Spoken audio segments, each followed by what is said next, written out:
y tenemos como tema de esta conferencia en la serie Los misterios de Dios, el origen de la bestia. Vamos a desarrollar el origen del anticristo, este personaje apocalíptico que la Biblia designa con varios nombres, pero que cuando desde hace 2600 años el libro de Daniel, el Espíritu Santo escogió nombres de bestias depredadoras para poder relacionarlas con los imperios mundiales. Por ejemplo, Babilonia, los medos persas y los griegos, se usó el nombre del oso, del león y de un leopardo. Pero cuando llegó en el Daniel 7 a la cuarta bestia, para poder designar el cuarto imperio que a través de la historia ha comprobado que ha sido cronológicamente exacta la Biblia, el Espíritu Santo no encontró ningún animal para poder designar a este último imperio mundial, y simplemente usó la palabra bestia, o sea, un animal cruel, sanguinario, depredador. Es increíble que no haya habido ningún animal con el que se pueda comparar al anticristo, el próximo y futuro dictador mundial.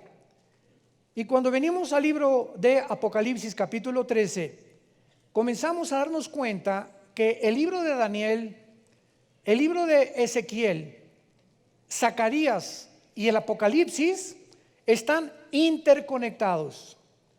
Dice el Salmo 119, 160, la suma de tu palabra es la verdad.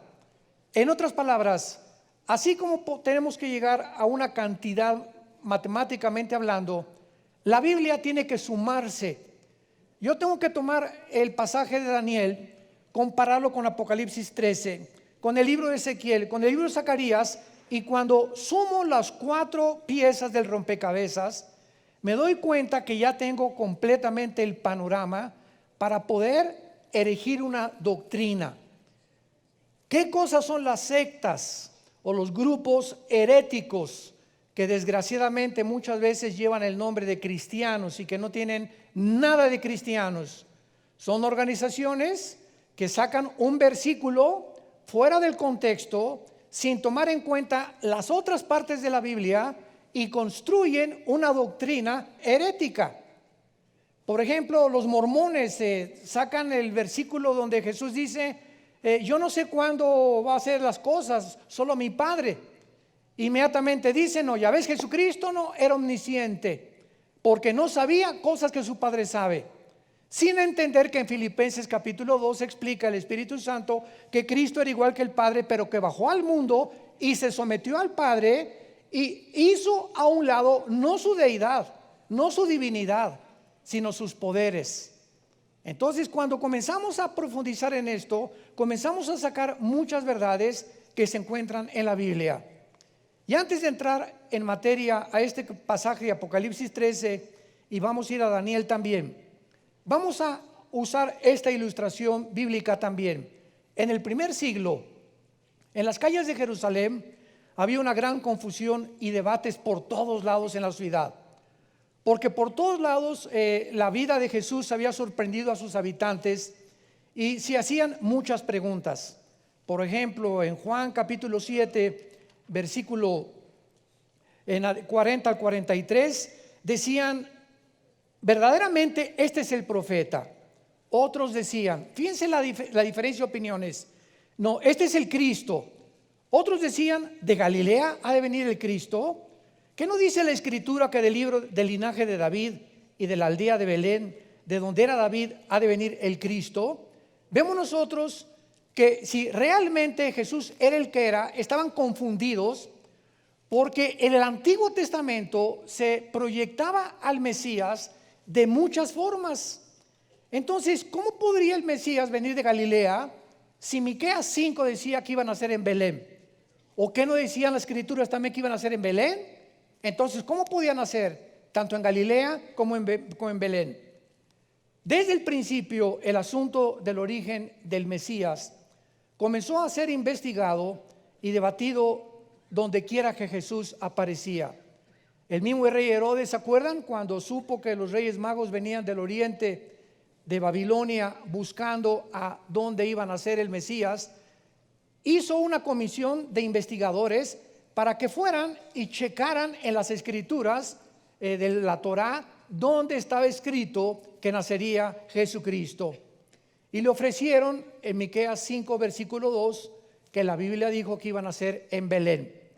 No cabe duda que los investigadores de Herodes le dieron el texto correcto, pero Jesús aconsejó a sus discípulos que tomaran en cuenta todas las profecías mesiánicas para que tuvieran el cuadro completo.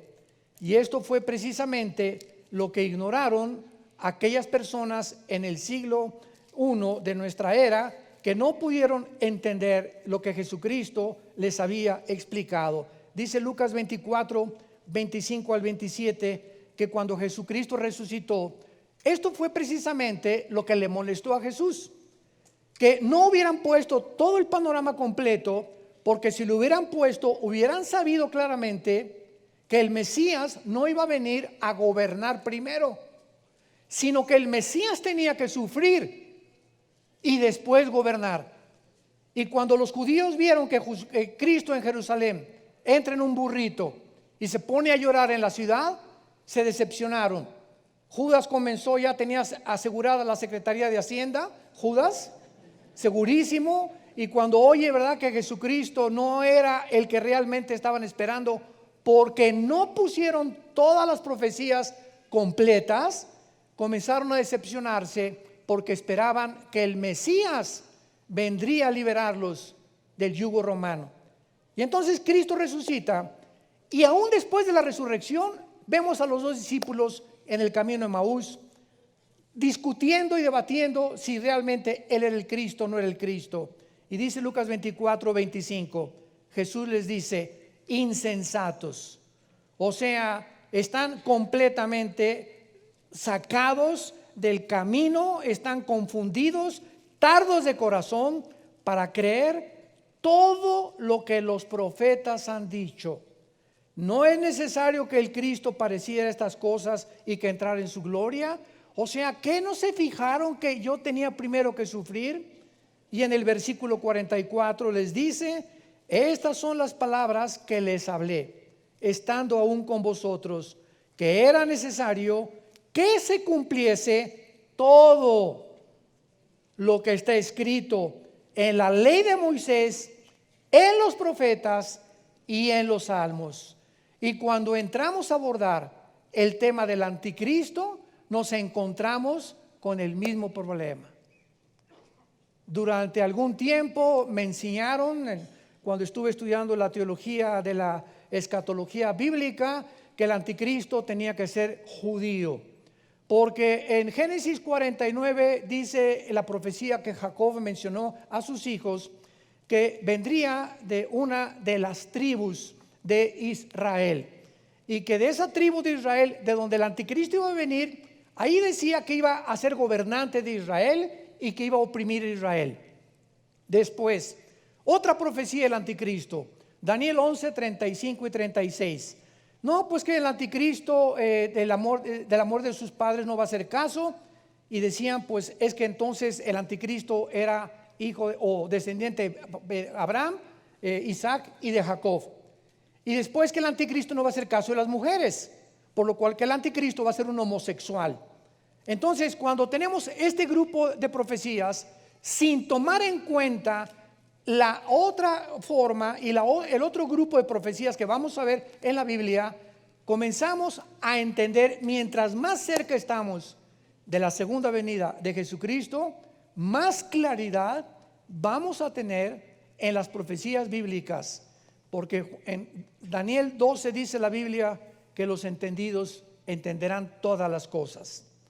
Veamos, bueno, que de Cristo se profetizó que nacería en Belén, que nacería de una virgen, que vendría del linaje de David, que llegaría a Jerusalén montado en un burrito, que sería vendido por 30 monedas de plata, que resucitaría al tercer día. Todas estas profecías, si se hubieran unido, pudo haberse resuelto la identidad del futuro Mesías, como vamos a tratar de resolver la identidad del anticristo en esta conferencia. Si hubieran puesto las profecías de Cristo, hubieran sabido que sería profeta, pero que también sería Mesías, que sería siervo, pero también rey, que sufriría, pero también vendría a la gloria, que moriría, pero volvería a resucitar, que sería el Hijo del Hombre, pero también el Hijo de Dios, que sus raíces estarían en Belén, pero también en Galilea y en Judá. Entonces, cuando solamente tomamos una parte, para que me vayan siguiendo, nos damos cuenta la necesidad de escudriñar las Escrituras.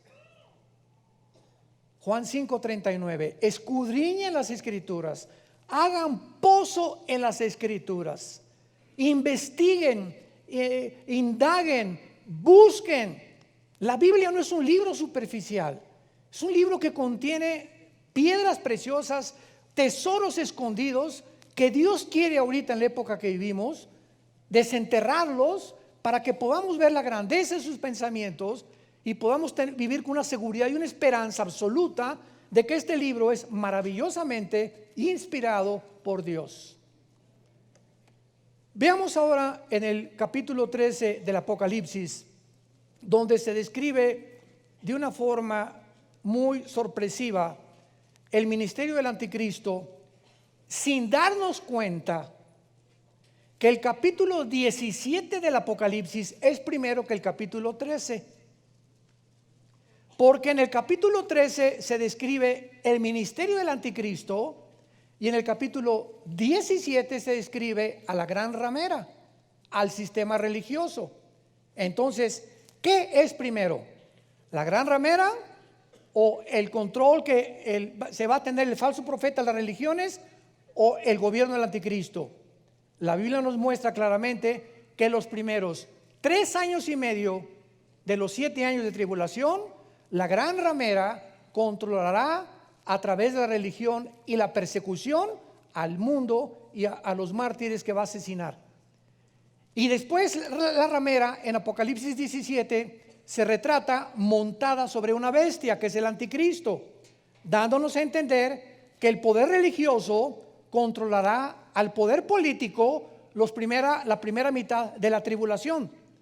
Y ahí mismo en el capítulo 17 de Apocalipsis dice que después del anticristo, cuando la ramera haya terminado su ministerio, se deshará de la ramera, la quemarán porque es una ciudad que juntará todas las religiones, y entonces el anticristo a los 3 años y medio entra al templo de Jerusalén y se erige él como Dios. Entonces vemos primero la persecución de la iglesia falsa y después el gobierno político del anticristo. Pero el Espíritu Santo no nos puso cronológicamente el Apocalipsis, nos pone primero el ministerio para que a nosotros nos es dado acomodar las piezas del rompecabezas.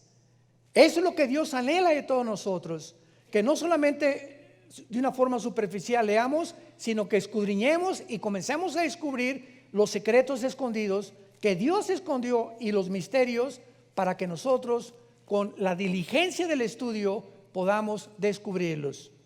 Dice el capítulo 13 de Apocalipsis: me paré sobre la arena del mar. Número 1, ¿dónde estaba Juan cuando escribió esto?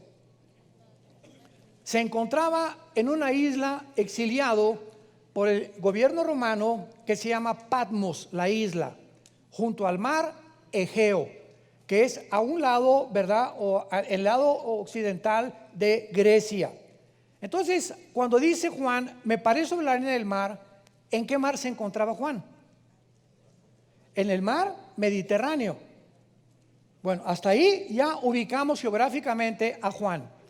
Después de que sabemos que Juan estaba en el mar Mediterráneo, cuando recibe la visión del anticristo, dice así: vi subir del mar una bestia que tenía 7 cabezas, 10 cuernos, en sus cuernos 10 diademas y sobre sus cabezas un nombre blasfemo.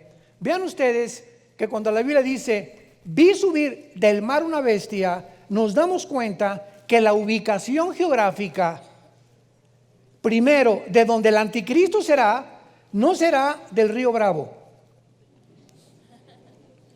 ni tampoco del Océano Pacífico, ni tampoco de Londres, ni el río Danubio, ni el río Nilo.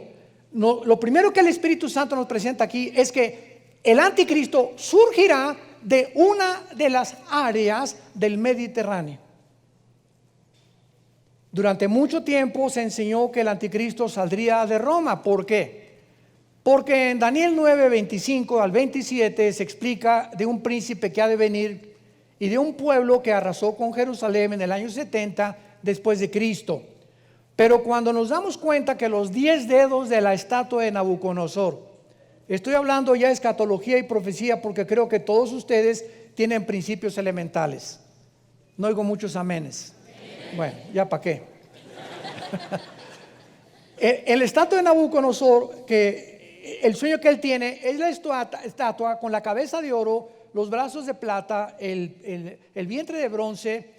Las dos piernas de la estatua del capítulo 2 de Daniel eran de hierro y los dedos de los pies eran de barro mezclados con hierro. Entonces Nabucodonosor le habla a los brujos, a los astrólogos, a los magos, porque desde la antigüedad todos los gobernantes, un 90%, han tenido asesoramiento de chamanes y de brujos. Han buscado siempre a través del ocultismo que les digan cómo está el gobierno o hasta dónde van a ir. Entonces todos los brujos fracasaron y Daniel recibe de Dios la interpretación del sueño de Nabucodonosor. Sabemos que este sueño lo puso Dios y en este sueño le dice Dios a Daniel a Nabucodonosor: tú eres la cabeza de oro, Babilonia, porque Daniel se encontraba en el imperio babilónico. Los brazos y el pecho de plata es otro reino que seguirá al tuyo. Y de acuerdo a la Biblia, damas y caballeros, señores sociólogos y historiadores que nos escuchan, de acuerdo a la Biblia, cronológicamente la historia corrobora que así fue como se sucedieron los imperios mundiales. Entonces le dice Dios a Daniel: después de ti vendrá otro reino, otro imperio, que fueron, ¿quiénes? Los medos y los persas. Hicieron una alianza media contra Persia, que es ahorita Irán. El nombre de Irán en la Biblia es Persia. En 1935 le cambiaron el nombre a Irán o República Islámica de Irán. Y después vendrá otro imperio que es el bronce del vientre.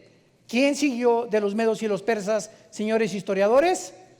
El imperio de los griegos, Alejandro el Magno, que a los 21 años de edad muere su padre Filipo y conquista casi el sur de Europa, el norte de África y casi todo el Medio Oriente. Y le dice Daniel al rey Nabucodonosor: y las piernas será un cuarto reino fuerte, tremendo, que pisoteará completamente todo. Y los 10 dedos de barro será el último imperio mundial, porque el barro no se mezcla con el hierro, así como el hierro con el barro. Y en ese momento Daniel le dice: y una piedra viene del cielo y golpeó la estatua en los pies y se derrumbó Babilonia, los medos y los persas, Grecia, Roma y el imperio del anticristo, representado por los 10 dedos de la estatua de Nabucodonosor. ¿Por qué los 10 dedos de la estatua de Nabucodonosor representan el imperio final del anticristo? Porque date cuenta los metales: oro, plata, bronce, hierro mezclado con barro. ¿Ven ustedes cómo se van diluyendo los metales? En otras palabras, los gobiernos, de acuerdo a la Biblia, irían de arriba hacia abajo. No habría evolución de los sistemas de gobierno del ser humano. Llegarían completamente a un punto donde se iban a desintegrar, a confundir y a mezclarse unos con otros, exactamente como lo estamos viendo en el siglo XXI. ¿Qué es el siglo XXI? Pues un siglo donde después de la Segunda Guerra Mundial, en el siglo XX, vino la democracia con Estados Unidos de Norteamérica. Todos los países comenzaron a tratar de seguir el modelo de Estados Unidos. Después el comunismo cae, 1989-90, el muro de Berlín que separaba la Alemania occidental de la oriental es derribado, y después de que acaba el comunismo, cuando Gorbachev demuestra que es un fracaso como ideología, no sirvió para nada el comunismo, fueron millones de muertes bajo este régimen. Entramos al siglo XXI, vuelve Putin a resurgir ya no el comunismo. China comunista tampoco es comunista, es comunismo capitalista. Vean la mezcla. Igual que Rusia, ¿verdad? Putin tiene más ética y más moral que los gobernantes de Occidente. Putin acaba de proclamar: en Rusia no vamos a permitir jamás el transgénero, ni que ninguna escuela le enseñe a un niño que no es un niño ni que es una niña. Increíble que este presidente, que se dice que es comunista, tenga más ética y más altas las normas de moral que los occidentales. Entonces vemos nosotros la mezcla donde el comunismo, pues ya no es comunismo, porque ahora los comunistas se confiesan y también creen muchos en Dios. Cuando el comunismo, las bases del comunismo que Marx y de Engels, que llevó a cabo Lenin, en 1917 con la revolución bolchevique, las bases del comunismo, escúchame esto: tú, para que fueras comunista, porque yo fui comunista y milité en el Partido Comunista antes de ser cristiano, entonces conozco perfectamente bien la dialéctica materialista y el socialismo comunista, que es una mezcla y es un barniz nada más. Para ser comunista, número uno, no podías creer en Dios, porque la base del comunismo es el ateísmo. Número dos, tenías que ser humanista, no humanitario, humanista. ¿Qué es el humanismo? El creer que el hombre tiene la resolución para los problemas del mundo. Dios no los tiene, los tenemos nosotros. Número tres, tenías que creer que venimos de Chita, que crees en la evolución. Entonces es un gobierno ateo, humanista, de una forma clara evolucionista y finalmente relativista, donde la verdad no existe más que en el gobierno. Y el gobierno tiene que controlar completamente las masas tarde o temprano a través de la expropiación de las propiedades, donde la libertad ya no es libertad. Entonces esto ya no existe, porque ahora nos damos cuenta que ya fracasaron. Ahora se mezcla comunismo con socialismo, con capitalismo, como en China, como en Rusia, etcétera, etcétera. Y ya no hay una ideología pura que pueda realmente decir: este ha funcionado. Todas han fracasado. Y el gobierno del anticristo, como el antiguo imperio romano, las dos piernas de hierro del rey representan a Roma, que fue el cuarto imperio después de Grecia. ¿Por qué dos piernas? Porque el imperio romano fue dividido en dos: en Constantinopla, que es ahora Turquía, Estambul, y en Alejandría. Entonces el oriente y el occidente, ahí terminó el imperio romano. Se dividió entre el oriente y el occidente, y de ahí salen los 10 dedos de los pies. En otras palabras, el gobierno del anticristo vendrá, o será una resurrección del antiguo imperio romano. ¿Qué significa esto? Roma no solamente conquistó Europa, Roma conquistó el Medio Oriente también. Alejandro el Magno muere en Babilonia y los romanos casi se extienden un poco antes del imperio otomano turco del siglo XIX.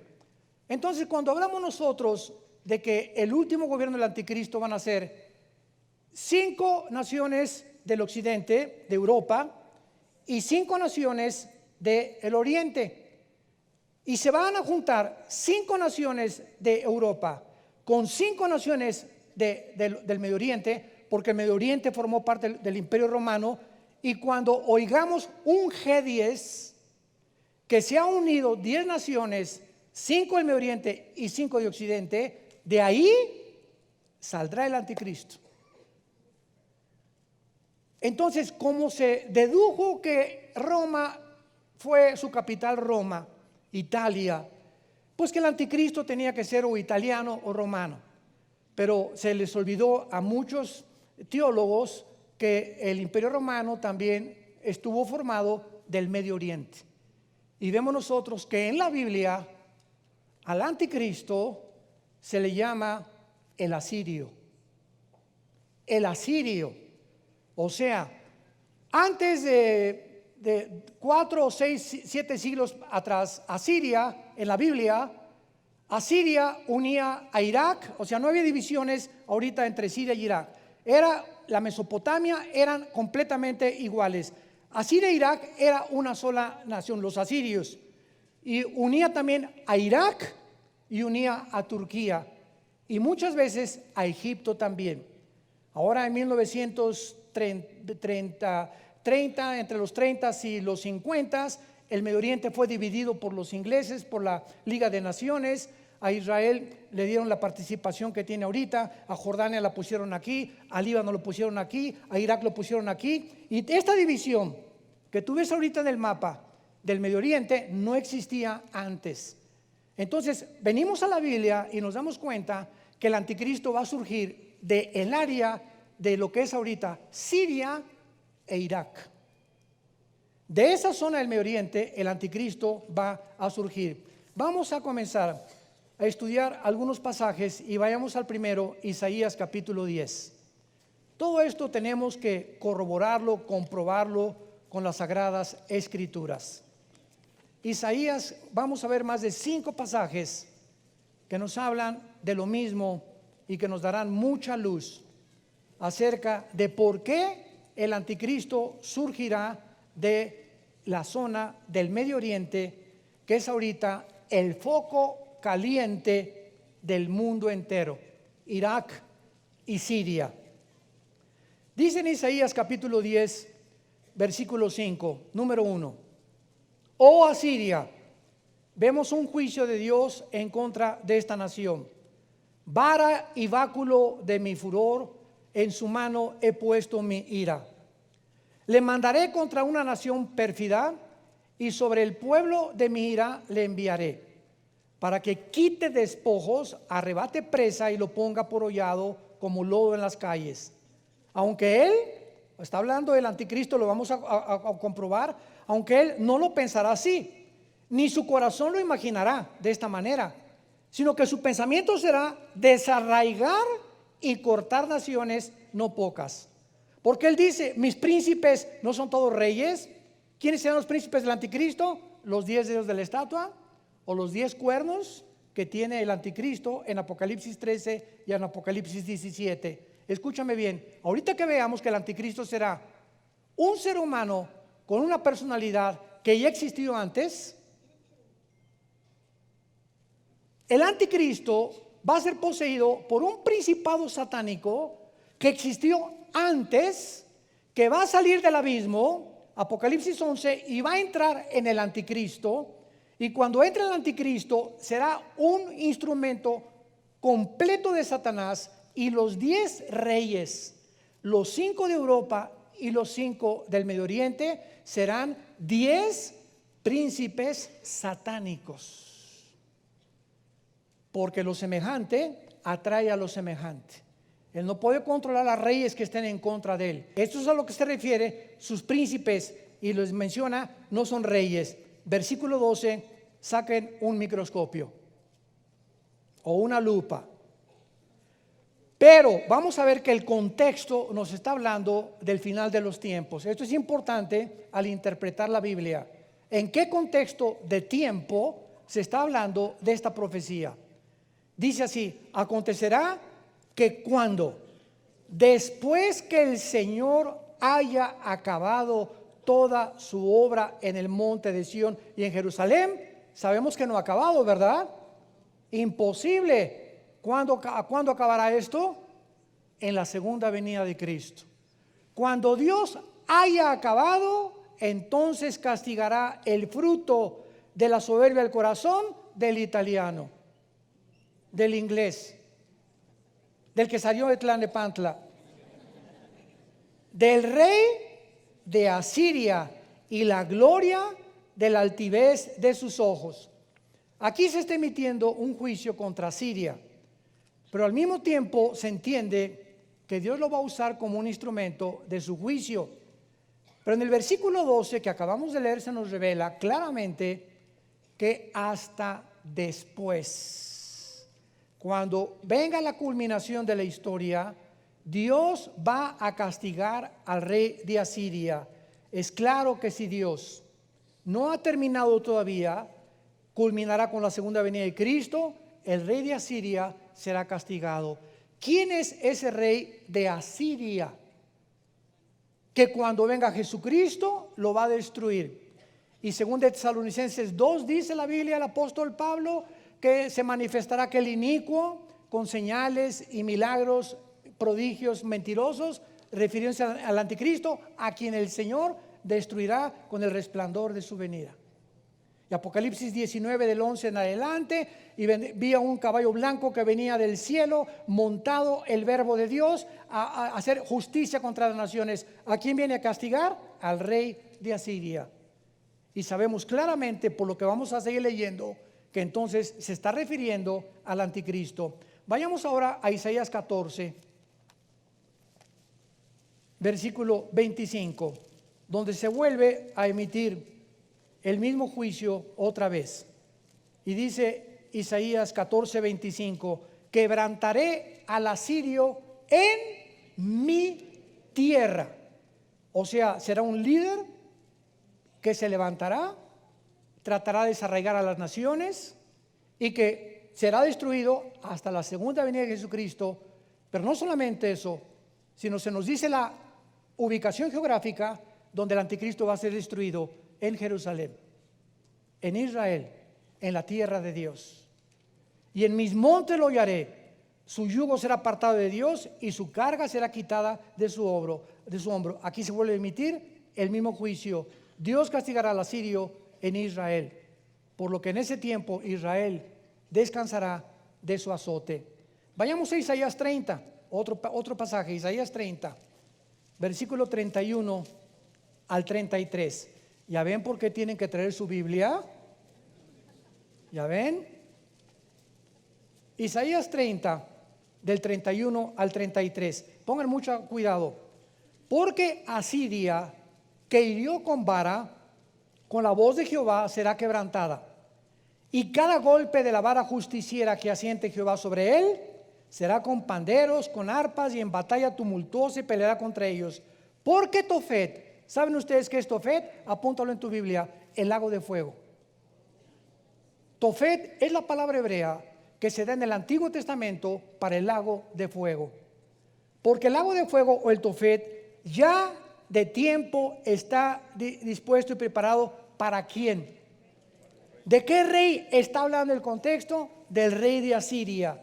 Profundo y ancho, cuya pira es de fuego y mucha leña, el soplo de Jehová como torrente de azufre lo enciende. Vayamos ahora a Miqueas, capítulo 5. Miqueas, capítulo 5, versículos del 5 al 6. Otra vez, veamos el contexto del pasaje. Miqueas 5, del 5 al 6. Y este será nuestra paz, nuestro shalom. Está hablando de Jesús. ¿Cuándo vendrá Jesús a hacer la paz de Israel? Cuando el asirio viniere a nuestra tierra, y cuando hollare nuestros palacios, entonces levantaremos contra él 7 pastores y 8 príncipes, y devastarán la tierra de Asiria a espada con espadas, la tierra de Nimrod, para que no quede duda de que aquí no es un lenguaje simbólico, ni tampoco es un lenguaje parabólico. Se menciona claramente que este rey de Asiria es el original de Nimrod. Génesis 10, del 11 en adelante, Nimrod fue el primer rebelde que se levantó contra Dios, y Nimrod fundó Babilonia, que es la segunda ciudad más mencionada en las Escrituras. Y Nimrod es el prototipo original del anticristo. La tierra de Nimrod, y nos librará del asirio cuando viniere con nuestra tierra y hollare nuestros confines. No cabe duda que la Biblia es clarísima cuando a la personalidad del anticristo se le designa como el asirio. Pero se dan cuenta cómo estos pasajes muchas veces no fueron tomados en cuenta cuando se le asignó al anticristo el título de que vendría de una de las tribus de Israel. Ahora hay una forma maravillosa en la cual podemos compaginar las escrituras que dicen que posiblemente el anticristo surja de una tribu de Israel, pero al mismo tiempo que viene de Asiria. Fue lo mismo que con Cristo. La Biblia decía de Belén surgirá y también de Galilea. Y no podían decir cómo se podía compaginar. ¿Cómo podía ser rey y profeta? ¿Cómo podía ser siervo y podía ser rey? ¿Cómo puede llamarse el Hijo del Hombre y además el Hijo de Dios? Y entonces esto confundió las mentes de los teólogos del Antiguo Testamento. Pero vean ustedes, antes de pasar a darnos el final estocada, en el libro de Ezequiel capítulo 31 hay una revelación maravillosa, escondida detrás de las páginas que Dios quiere escondernos y que nos quiere revelar. En el capítulo 31 de Ezequiel se revela a una persona, versículo 3, que se le llama el asirio. Síganme con mucho cuidado. Se le llama el asirio. Ok. A través de todo este capítulo se nos muestra que este hombre llamado el asirio estuvo en el jardín del Edén. Versículo 8. Los cedros, todo el pasaje está hablando del asirio, no lo cubrieron en el huerto de Dios. ¿Qué relación hay así el huerto de Dios? Las hayas no fueron semejantes a sus ramas. En el huerto de Dios fue semejante a él en su hermosura. ¿De qué manera el Espíritu Santo está ubicando al asirio en el huerto de Dios? Cuando sabemos que en el huerto de Dios estuvo Satanás. Versículo 9, lo hice hermoso con la multitud de sus ramas. Aquí se le compara a un árbol que estuvo en el huerto del Edén y que se llama el asirio. Y todos los árboles del Edén que estaban en el huerto de Dios tuvieron de él envidia. ¿Quiénes son estos árboles que el Espíritu Santo está usando para poder relacionarlos con los ángeles caídos que se encontraron en el huerto del Edén con Satanás? O sea, si vamos a Génesis capítulo 3, encontramos el árbol de la vida, el árbol de la ciencia del bien y del mal y los árboles frutales.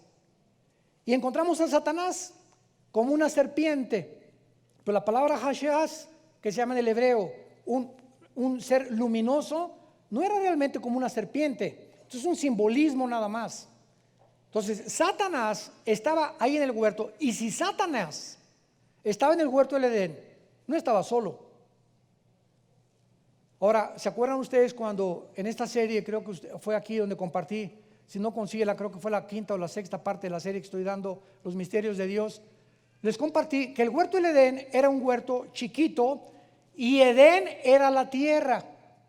Entonces el Edén se le llamaba toda la locación geográfica que Dios escogió para que el hombre viviera, y dentro del Edén puso un huerto, un jardín para Adán y para Eva. Por lo que en el Edén estaban los ángeles caídos. No estaba solo Satanás en la tierra, y ya estaban caídos, ya existían antes que nosotros. ¿Por qué?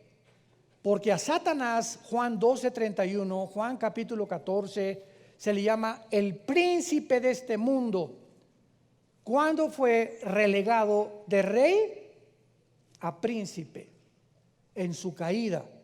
O sea, Satanás, antes de que Dios pusiera al ser humano en este mundo, ya él estaba en el planeta Tierra, donde desde aquí planeó el pinochetazo al cielo, el golpe de estado, el coup al cielo. Dice Isaías 14, 12 y 14, subiré sobre las nubes. Si subes, es que Satanás estaba abajo. Y pondré mi trono junto al rey y seré igual a Dios. Él estaba abajo del tercer cielo, fue creado en el tercer cielo, pero fue arrojado al planeta Tierra para que aquí en todo el sistema, la Vía Láctea, que es de todos los planetas, te das cuenta que todos los planetas están como abollados por meteoros, y parece que hubo una catástrofe en nuestro sistema solar que los astrónomos no pueden explicar. Por eso hice este libro, La invasión de los ángeles caídos, Porque lo que los astrónomos, lo que los investigadores, sociólogos, antropólogos, etcétera, etcétera, quieren investigar a través de la ciencia, nunca van a llegar a penetrar el mundo espiritual escondido en las páginas de la Biblia.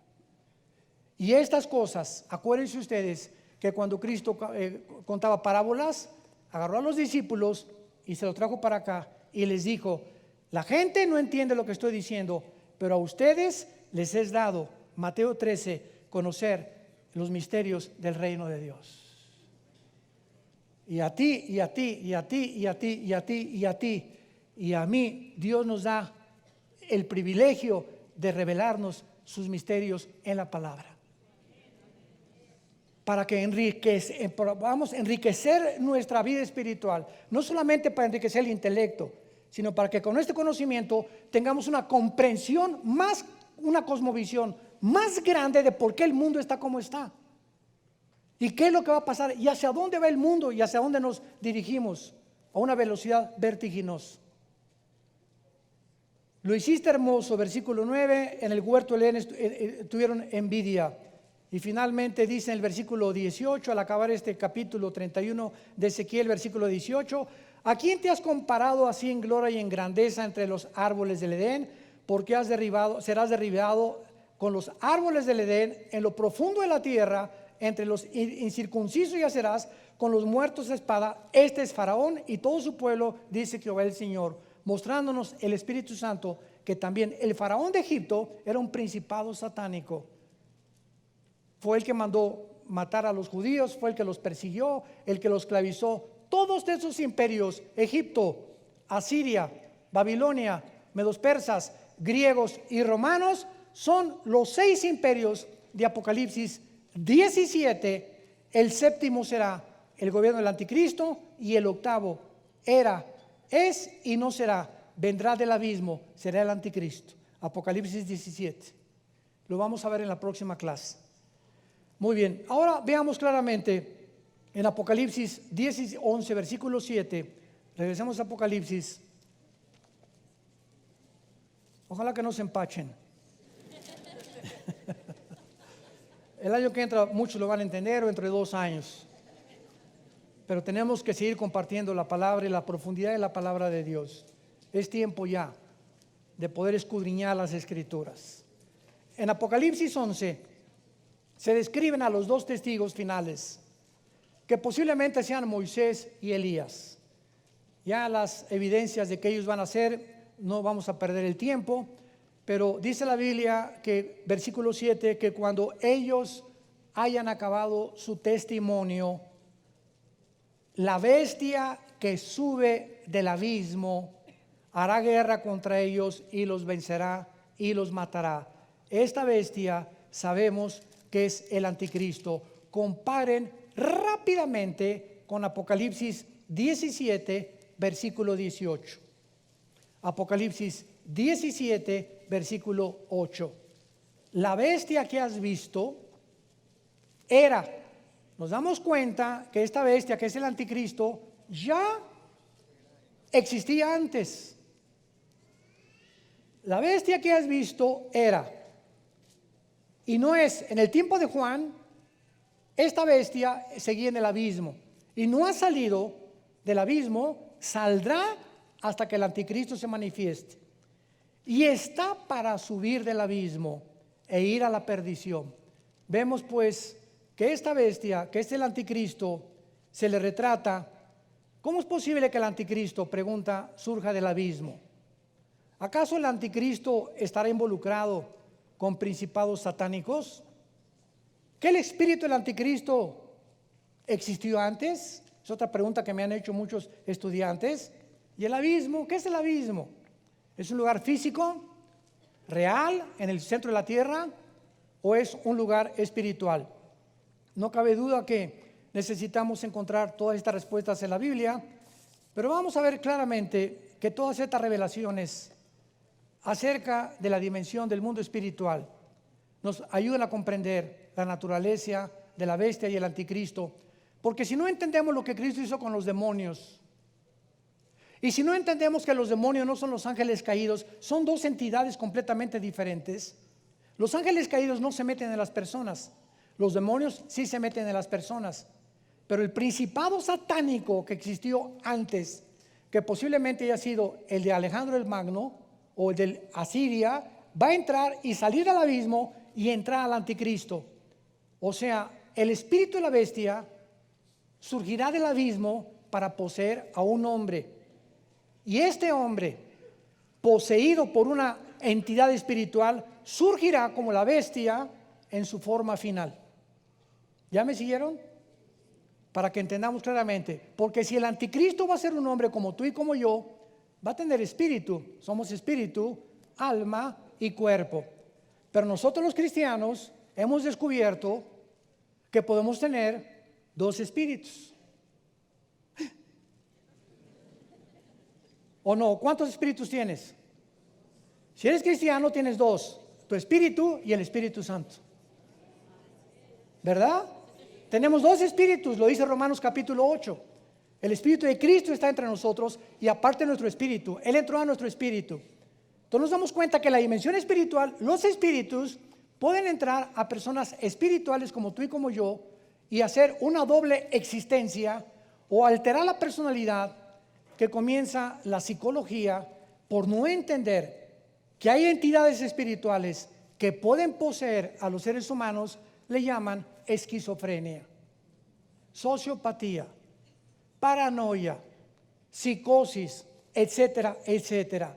Nombres clínicos para poder determinar que una persona tiene desórdenes múltiples de la personalidad. Y pues como los psicólogos y los psiquiatras, no quiero ofenderlos, pero simplemente no hay una medicina para un esquizofrénico, ni para un paranoico, ni para un psicótico, ni para un sociópata, más que chochos, pastillas tranquilizantes, es todo. No se puede manejar a una persona clínicamente clasificada con problemas mentales más que con tranquilizantes o con químicos que puedan establecer un balance en su sistema nervioso central para que esa persona pueda actuar normalmente, sin darnos cuenta que mientras más químicos tomas, más te descompone tu personalidad y sales a un lugar mucho peor que el que te encontrabas. Porque la ciencia no puede dar la solución a la sangre de Jesucristo, que es la que nos limpia de toda situación del pasado y del presente, si nos mantenemos una vida en santidad. Ahora es claro entonces que será un ser humano nacido de mujer, el anticristo, y también una espiritual entidad satánica. Y quiero ahora concluir para unir la forma como se manejó de que el anticristo era romano y que se surgió de Israel con el asirio. En el año 700 antes de Cristo, o sea, hace 2700 años, la tribu, acuérdense que Israel estaba dividido en la tribu del norte y la tribu del sur. La tribu del norte, Israel, fue llevada cautiva por los asirios. Otra vez surge el nombre de Asiria. Los asirios fueron los primeros que se llevaron a 10 tribus exiliadas al norte, a Siria, y hasta este momento, el siglo XXI, esas tribus desaparecieron en la historia. Y esas tribus de Israel se mezclaron con asirios y después con africanos. Hay etíopes judíos, hay mexicanos judíos, hay españoles judíos, en fin, los judíos están repartidos en el mundo entero. Y cuando hablamos de que el anticristo será también asirio, pero también puede ser judío, no hay ninguna discrepancia, porque las mismas raíces, escúcheme con mucho cuidado, las mismas raíces de Hitler están descubriendo que era judío. Virgen del Socorro. Carlos Marx, judío, ateo. Sigmund Freud, judío, ateo. El hecho que sean judíos no significa que sean mesiánicos o que crean en Dios. Hay ateísmo en el judaísmo también. Entonces vemos que el anticristo puede ser, si va a salir de Asiria y de esa región del Medio Oriente entre Irak, Siria, el Líbano, Egipto, etcétera, etcétera, esa persona puede ser alguien que se mezcló hace 2700 años y que traiga sangre judía y al mismo tiempo que surja de Asiria. Entonces puede ser un judío asirio. Qué fácil estuvo, ¿verdad? Un mexicano judío, un guatemalteco judío. ¿Cómo puede ser Guatemala y ser judío? ¿Por qué guatemaltecos que son judíos? Ahorita sí, por ejemplo, un americano, yo conozco americanos que nacieron en Costa Rica, de misioneros americanos. ¿Qué son? ¿Ticos, o sea, costarricenses, o son gringos? Pues son de los dos, ¿verdad? Porque nacieron en Costa Rica, pero su origen es Estados Unidos de Norteamérica. Ni tampoco Estados Unidos de Norteamérica, porque no hay ningún original en Estados Unidos de Norteamérica. Todo Estados Unidos está poblado por inmigrantes.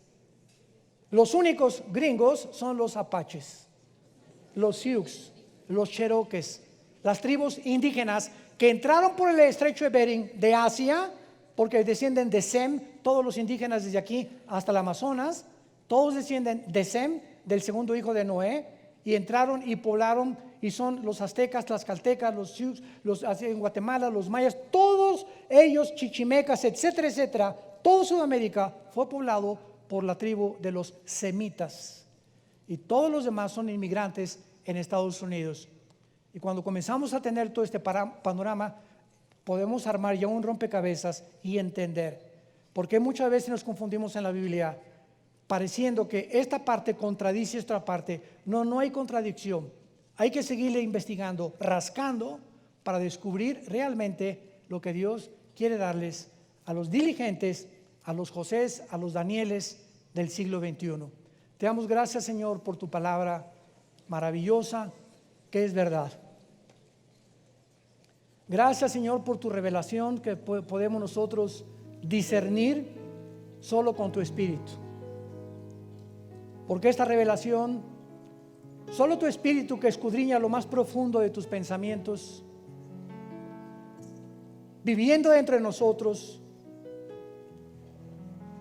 nos ha abierto zonas de nuestro cerebro y de nuestra mente desconocidas, solamente para aquellos que siguen a Jesús. A ustedes les es dado conocer los misterios del reino de Dios. ¿A quiénes? Solamente a los que siguen a Jesús. No los que siguen a Jesús el domingo nada más. A los que lo siguen el lunes, el martes, el miércoles, el jueves y todos los días de la vida. Porque esto es lo que es el cristiano. Un hombre y una mujer que todos los días de su vida ha decidido tener la prioridad en su vida de seguir al Maestro, a Jesucristo, el Hijo de Dios, de la sangre sempiterna que nos lavó de nuestros pecados y nos hizo reyes y sacerdotes para Dios su Padre. Vengan a Cristo en esta mañana todos ustedes, los que nos ven también a través de la televisión o los que nos oyen audiblemente, y entrégale tu vida diciéndole estas palabras: Señor mío y Dios mío, te pido perdón por mis pecados. Reconozco que estoy en una vida de confusión. Cientos de pensamientos pululan en mi mente. Ahora sé que solo Jesucristo, tu Hijo, entrando a mi vida, va a poderme dar esa paz. Porque sin esa paz no podemos entender a Dios. Creo que en la cruz murió en mi lugar, con su sangre pagó por mis pecados, y que a los 3 días resucitó de los muertos. Gracias, Jesús, por tan grande salvación, y porque todo esto lo has hecho simplemente por tu gracia. En el nombre de Jesús. Amén. Vida Nueva para el Mundo se sostiene y propaga el mensaje de salvación de Jesucristo gracias a Dios y a tus donativos. Llevemos juntos el Evangelio de Jesucristo al mundo entero. Realizamos eventos, seminarios, congresos y diferentes programas para dar a conocer el mensaje de salvación y el poder de nuestro Señor, transformando y edificando vidas de mujeres, hombres, niños alrededor del mundo. ¿Qué pasa cuando decides hacer tu donativo? Aunque no puedas llevar la palabra personalmente a todo el mundo, De esta forma lo estás haciendo. Con tus donativos o aportaciones, estás sembrando y formando parte de lo que Dios está haciendo en su obra. Estás ayudando a traer luz a la oscuridad, paz al conflicto y esperanza a los que no tienen ninguna. Dona desde México.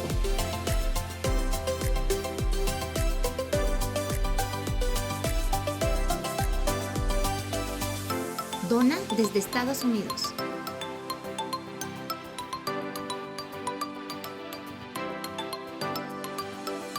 Para el resto de donaciones de otras partes del mundo, www.vidanuevaparelmundo.org.mx/dona.